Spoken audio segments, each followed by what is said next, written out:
നമസ്കാരം. ADGP MR Ajith കുമാറിനെതിരെയുള്ള ആരോപണങ്ങൾ തീരുന്നില്ല. പുതിയ ആരോപണങ്ങൾ കൂടി പുറത്തുവരുന്നു. ശബരിമലയിലും ADGPയുടെ അനാവശ്യ ഇടപെടൽ ഉണ്ടായി എന്നാണ് റിപ്പോർട്ടുകൾ പുറത്തുവരുന്നത്. ADGP ശബരിമലയിൽ മാസപൂജാ സമയങ്ങളിൽ 4 ലെയ്സൺ ഓഫീസർമാരെയും കഴിഞ്ഞ മണ്ഡലകാലത്ത് 10 ലെയ്സൺ ഓഫീസർമാരെയും അവിടെ നിയമിച്ചു. ADGPയുടെ സുഹൃത്തുക്കൾക്ക് സൗകര്യമൊരുക്കാനായിരുന്നു ഈ നിയമനങ്ങൾ. സാധാരണയായി ADGPക്ക് മാത്രമായി ഒരു ലെയ്സൺ ഓഫീസറെ നിയമിക്കാൻ സാധിക്കും. ഔദ്യോഗിക ഏകോപനങ്ങൾ നടത്തുന്നതിനായിട്ടാണ് ഇത്. എന്നാൽ ഒരാളെ നിയമിക്കാമെന്നിരിക്കെ 9 പേരെയാണ് അധികമായി ADGP അജിത് കുമാർ നിയമിച്ചത്.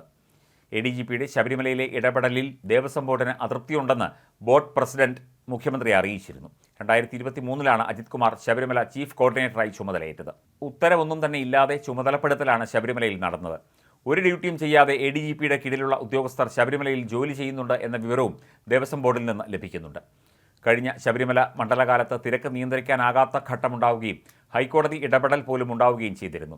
ഈ സമയം 10 ലെയ്സൺ ഓഫീസർമാരെയാണ് ADGP നിയമിച്ചത്. ADGPയുടെ സുഹൃത്തുക്കൾക്ക് സുഖദർശനത്തിനും മറ്റുമായിട്ടാണ് ഈ ഉദ്യോഗസ്ഥരെ നിയമിച്ചത് എന്ന് പറയപ്പെടുന്നു. ഇതിനെതിരെ പോലീസ് ഉദ്യോഗസ്ഥരുടെ ഭാഗത്തു നിന്ന് തന്നെ പ്രതിഷേധമുണ്ടായിരുന്നു. 2023 ദേവസ്വം ബോർഡ് പ്രസിഡന്റ് അനന്തഗോപനും ഇപ്പോഴത്തെ പ്രസിഡന്റ് PS പ്രശാന്തും മുഖ്യമന്ത്രിയെ നേരിട്ട് കണ്ട് ADGPയുടെ ക്രമവിരുദ്ധമായ ഇടപെടലുകളെക്കുറിച്ച് അറിയിച്ചിരുന്നു.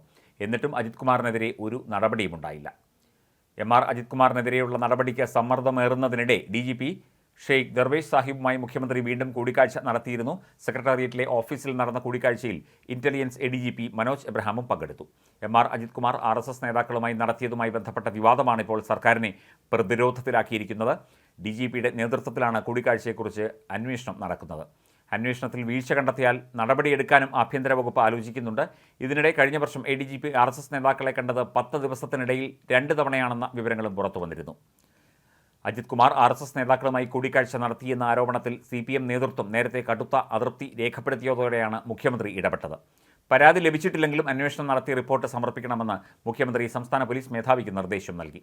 PV അൻവർ MLA നൽകിയ പരാതികളിലും ഉന്നയിച്ച ആരോപണങ്ങളിലും നടക്കുന്ന അന്വേഷണം പൂർത്തിയാകും മുൻപേ ഈ അന്വേഷണം പൂർത്തിയാക്കണം. അതും DGP നേരിട്ട് അന്വേഷിക്കണമെന്നാണ് മുഖ്യമന്ത്രിയുടെ നിർദ്ദേശം. അതേസമയം അജിത് കുമാറും RSS നേതാവ് രാം മാധവും തമ്മിൽ നടന്ന കൂടിക്കാഴ്ചയിൽ ദുരൂഹതയേറുകയാണ്. ADGPയുമായി ചർച്ചയ്ക്ക് പോയതിൽ ചില ബിസിനസ്സുകാരും പങ്കെടുത്തുവെന്നാണ് സൂചന. ചെന്നൈയിൽ ബിസിനസ് നടത്തുന്ന ഒരു മലയാളിയാണ് ഒപ്പമുണ്ടായിരുന്നത് എന്ന സൂചനയുണ്ട്. കണ്ണൂർ സ്വദേശിയാണ് ഇദ്ദേഹമെന്നും വാർത്തകൾ പുറത്തുവരുന്നു. ADGP എന്തിന് RSS നേതാവിനെ കണ്ടു എന്നതിൽ ദുരൂഹത നിലനിൽക്കുകയാണ്.